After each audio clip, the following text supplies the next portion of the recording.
got crazy talent, and now everyone's watching him closely. But what happened in Miami last week wasn't just some random video leak. It was a sneaky move to mess with everything Shedeur Sanders stands for. I dug deeper, and what I found out about who leaked those clips and why they did it will totally shock you. This isn't just about football. It's about trying to stop a guy who's becoming a superstar. On the outside, it looks like a normal quarterback battle in Cleveland, but I've been following this for weeks, and it's way more complicated. Shedeur isn't just trying to get the starting spot. He's dealing with huge expectations, tons of attention, and what seems like a planned attack. While most new quarterbacks get time to learn, Shedeur is being watched super closely, like under a magnifying glass. But here's what the big news channels won't say. This isn't about how he moves his feet or throws the ball. It's about power, control, and a system that's scared of what Shedeur stands for. By the end of this story, you'll see exactly why some people are trying so hard to make him look bad, and why their plan is already falling apart. Let's talk about that Miami video. While other players were chilling at fancy resorts or posting cool vacation videos, Shedeur Sanders was working super hard. And what wasn't shown in the viral clips tells a story the haters don't want you to know. I got to see the full, unedited training videos, and let me tell you, it wasn't just a workout. It was like a pro football prep school. We're talking 6 a.m. practices in super hot 95-degree weather. Tough uphill squats that would tire out even the strongest players.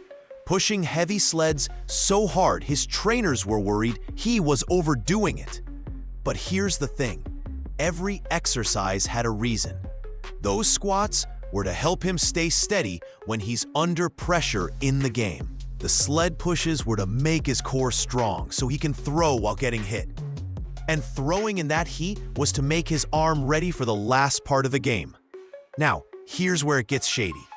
The leaked video was edited to make him look tired and unsure. It showed him breathing hard between exercises like he was struggling. But it left out the full drills where he was super precise, strong, and never gave up. I talked to someone who was there, and they told me something amazing. Shedeur's personal quarterback coach, Daryl Colbert, had to tell him to take it easy. This wasn't just hard work, it was like an obsession. While others were at the beach, Shedeur was studying game videos, watching his own moves frame by frame, looking through tiny mistakes with total focus. That kind of dedication is super rare. It's like what legends do. Tom Brady had it, Peyton Manning had it, and now Shedeur Sanders has it too. But the critics jumped on him. They said he looks tired. They complained his throwing got messy when he was worn out. They totally missed the point.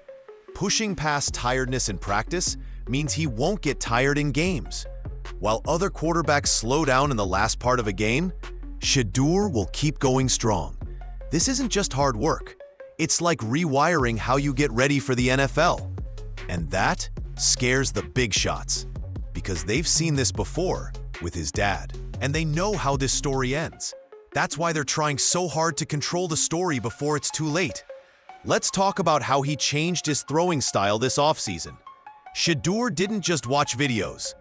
He rebuilt himself from scratch.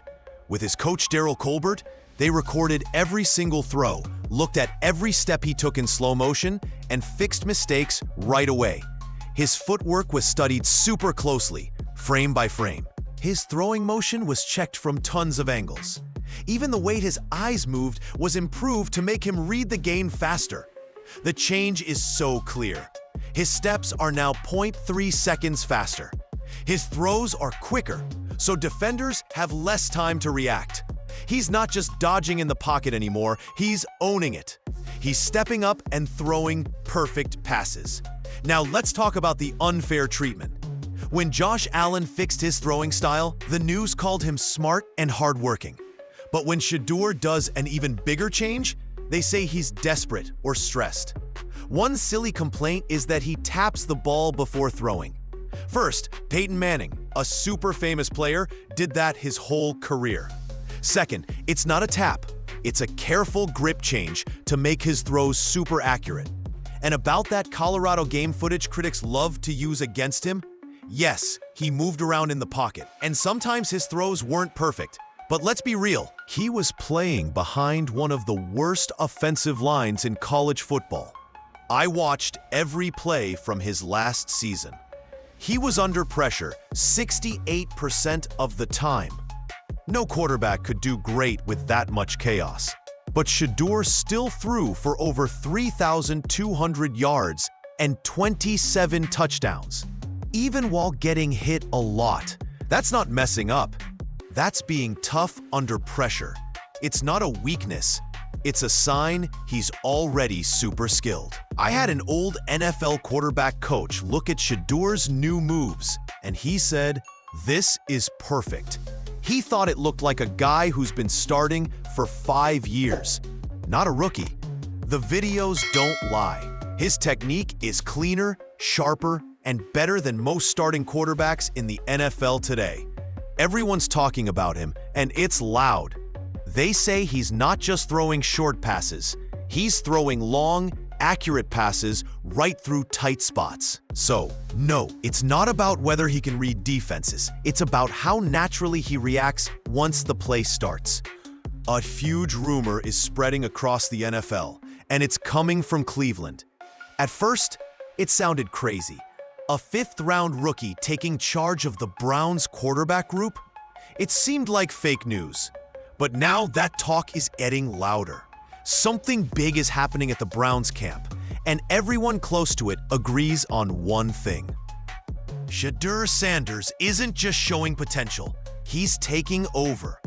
Maybe it's not everything yet, but Shedeur is doing awesome. Not just on the field, but in meetings too.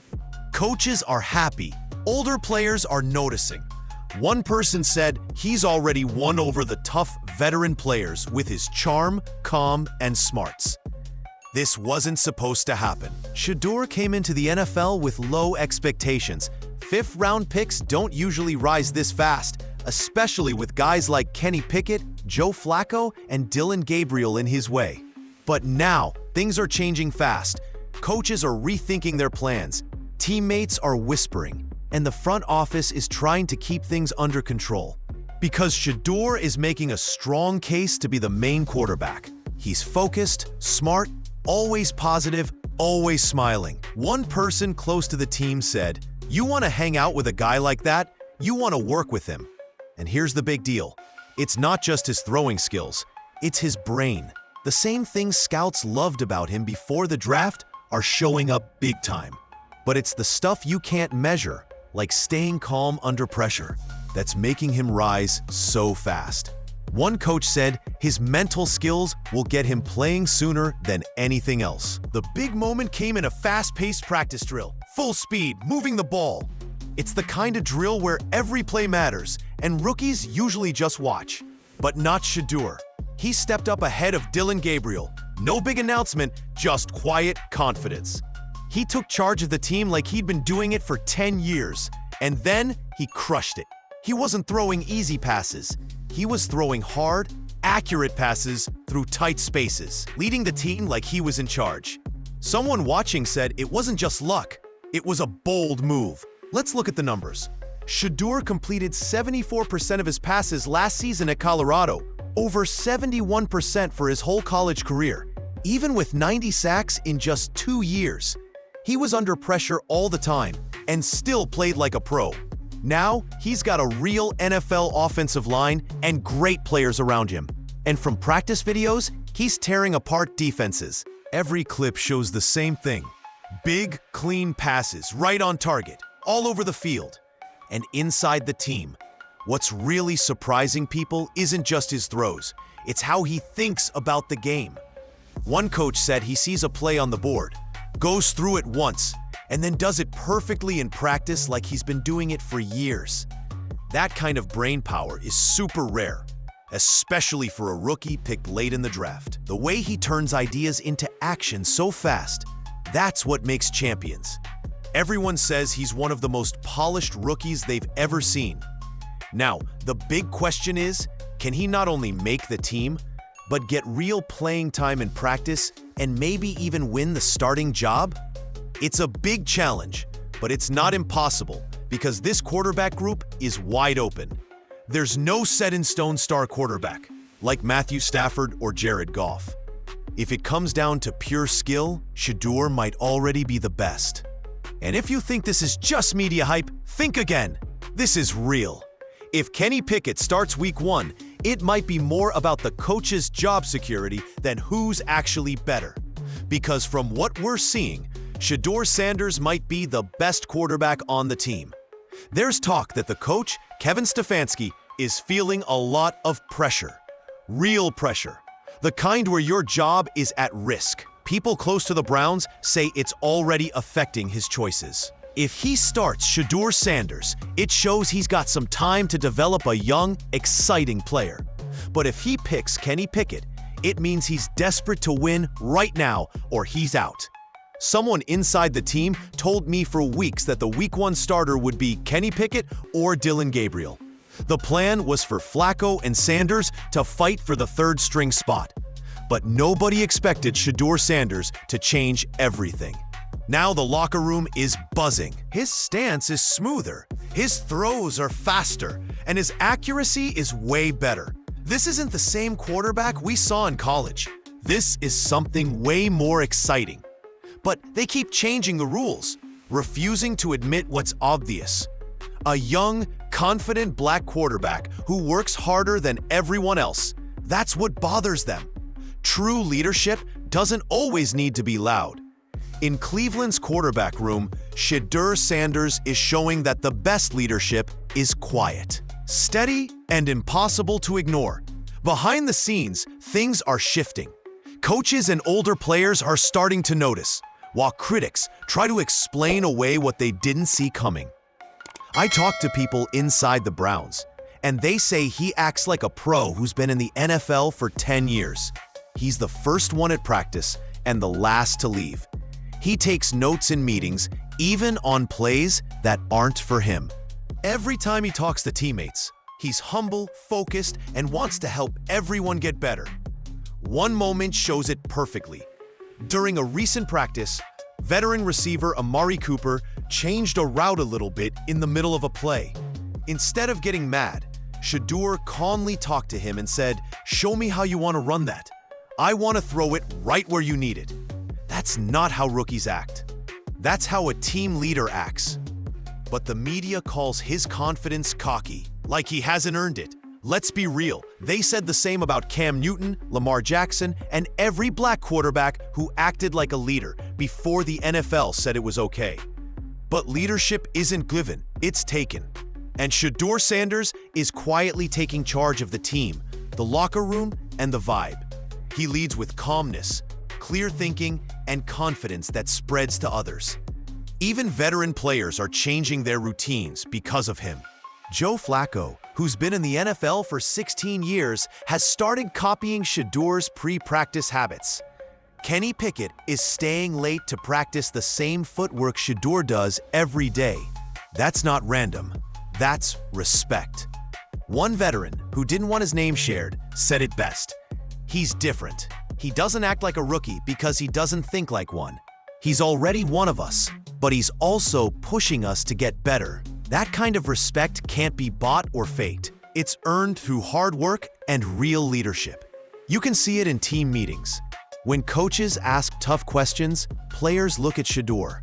Not because he's loud, but because he's ready. He doesn't lead with charm or tricks. He leads with smarts.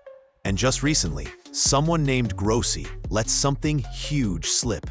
It went unnoticed by the big news outlets and social media. But if you care about Shedeur Sanders and how the Browns are building their team, this is a game changer.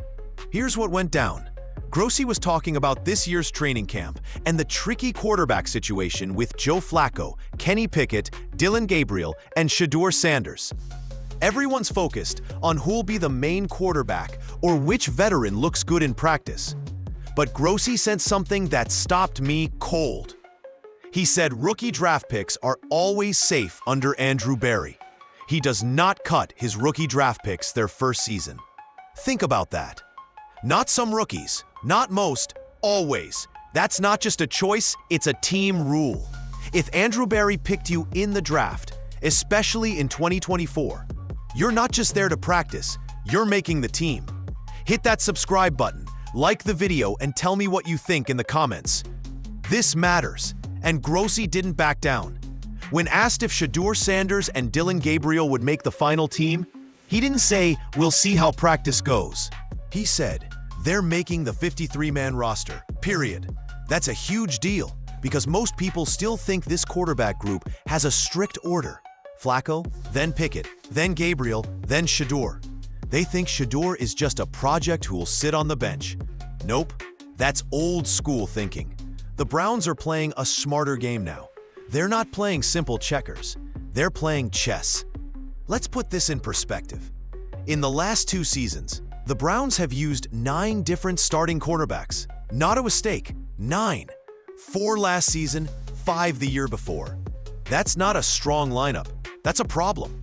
So when people ask if Shedeur will play, the real question is how soon. Because history says someone's getting hurt. That depth chart is like a revolving door. And when that happens, and it will, who do you trust? A 40-year-old veteran who's running out of time, or a rookie with years of potential?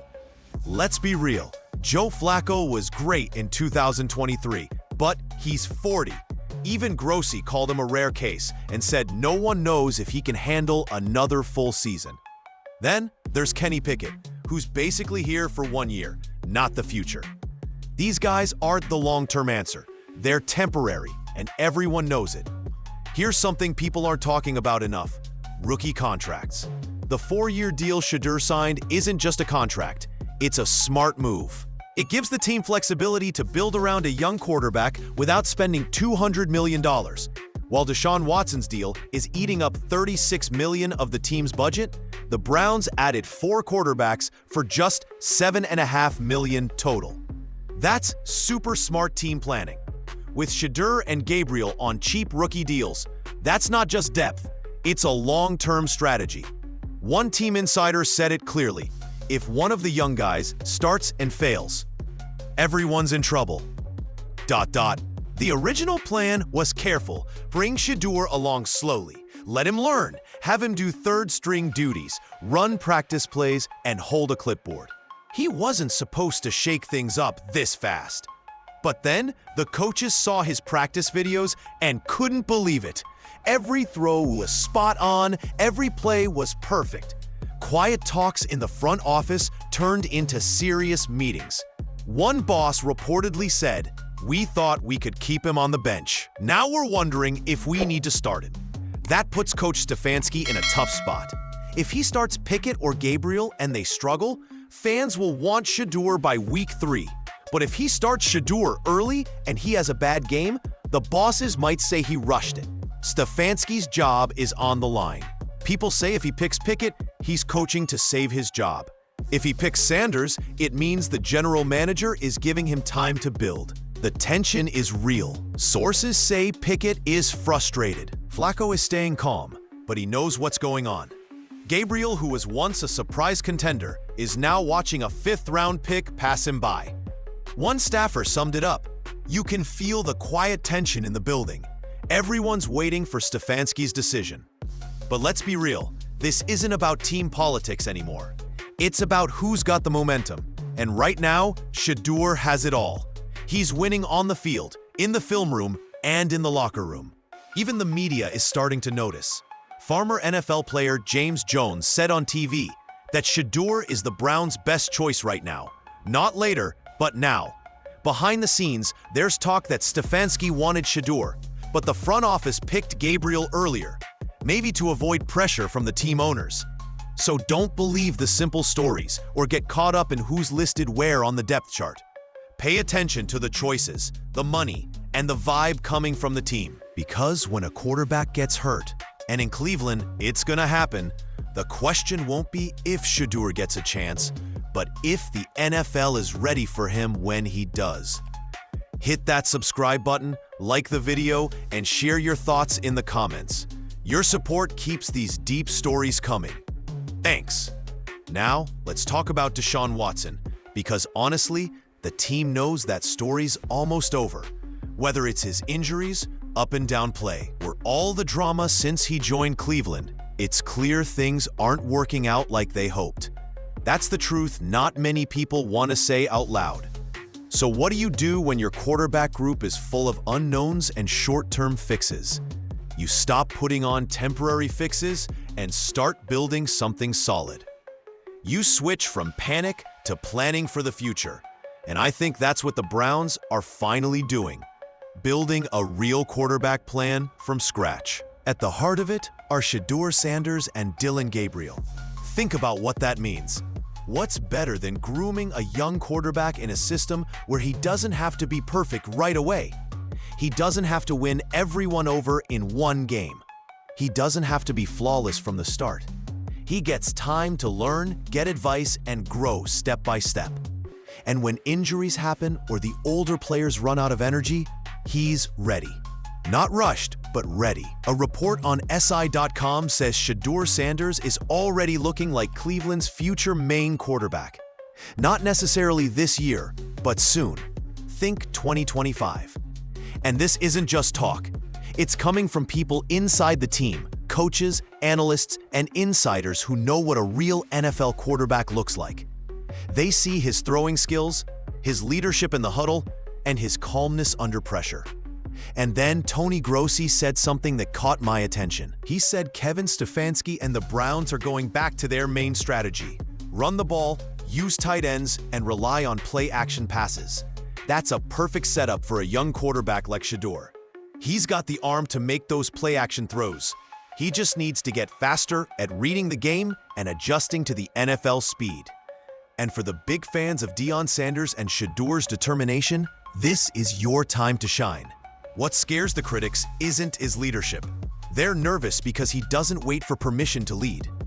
What makes a quarterback great isn't just a strong arm or being athletic. It's about thinking fast and staying calm when things get tough. If you watch Shedeur's recent practice videos closely, you'll see something that should worry every defensive coach in the NFL. A rookie whose brain is already faster than most veterans. A former NFL defensive coach looked at Shedeur's process before the play starts. He said most rookies are still trying to find the main defender when the ball is snapped. Shedeur's already 3 steps ahead, figuring out the defense's moves, understanding their positions, and predicting what his teammates will do. He's not just reacting, he's planning ahead. That's not random. It's because he's been learning football smarts since he was a kid, watching game videos with his famous dad instead of playing video games, and learning from the best his whole life. But what makes him really dangerous is that he doesn't just think fast, he thinks right. In a recent practice, the defense tricked him with one look before the play and then switched to a different setup after the snap. Most young quarterbacks would freak out or make a bad throw. Shedeur calmly threw to his backup option for a 12-yard gain and walked back to the huddle like it was no big deal. That's calmness. That's accuracy. His mental strength doesn't stop at reading the game. It's in his crazy preparation. I heard he spends 3 hours every night watching videos, not just of his own plays, but of the other team's defenses, studying how they attack, what they hide, and small clues. One coach called him obsessed in the best way. He doesn't just learn the playbook, he gets why every play is designed that way. He understands every route, every block, every call. By the time the coach sends in a play, Shedeur already knows what the defense might do and has a plan ready. That's why he stays calm when things get intense. While other quarterbacks are scrambling, Shedeur's already thinking about the next move. It's the small but huge difference between playing fast and thinking fast. And thinking fast is what wins big games. Critics keep saying he's getting better and needs more time to get used to the NFL, but they're missing what's happening right now. He's not just getting used to the league, he's already playing at its speed. The game isn't too fast for him. His mind is faster than the game. And that's not something you can teach or learn over time. It's something you're born with. That's why Shedeur Sanders isn't just surviving in Cleveland. He's starting to take charge. There's a quiet change happening in that locker room. Most people don't see it yet, but the clues are everywhere if you know where to look. What started as an open quarterback race is turning into something way bigger. Thanks for listening, guys. Catch you in the next story.